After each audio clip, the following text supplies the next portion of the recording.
yamakadai kuteerera panguva dzino ndiyo channel yenyu inonzi Kulian TV. Muri yeZimbabwe tine urombo nekunonoka kukupai ma-updates, but kana ndichinge ndatouya zvakakosha because nyaya dzese munenge maakudziwana. Regedza titengere pana nyaya ya Godfrey Karembera, popularly known as madzibaba veshanduko.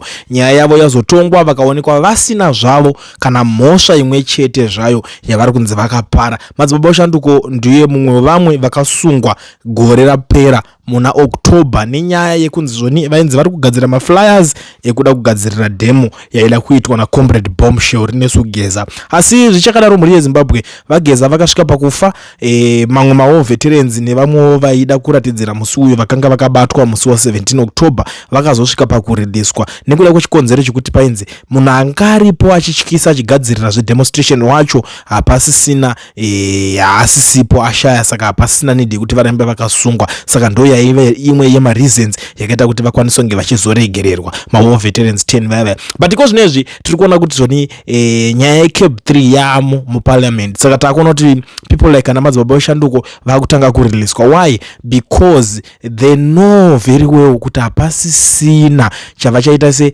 chavachaita chinhu chatowo kuparliament kare. And parliament ine zvayabudo zvairi kutaura. Zviri kutaurwa neparliament zvinhu zvokuti tinongogara pasi toonesana kavara kuti parliament iri kuti kudii, because parliament iri kutaurawo zvayo zvemusoro wayo zvokuti tikazokuudzai munogona kusazvifarira.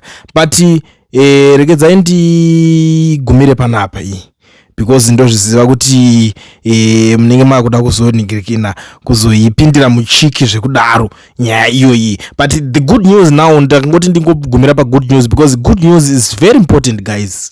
Good news is very important. Madzibaba veshanduko takutarisa kuti vachitoriliswa zvavo ndo zvatopo. Pandapedzera kunzwa nyaya yacho vanga vasati varegedzwa, but ukaona zvatodai so kuda kuti vakuita se vakutobuda. Tine ma-true colors evanhu vakawanda takaona, but guys zvinhu zvinowanika handiti zvinhu zvinongowanika. Kurwadziswa kuriko.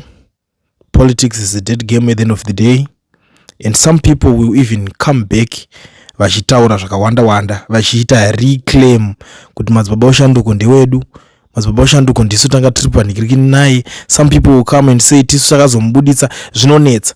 But for now gedza tingogumira ipapo madzibaba veshanduko vabuda. That's the news.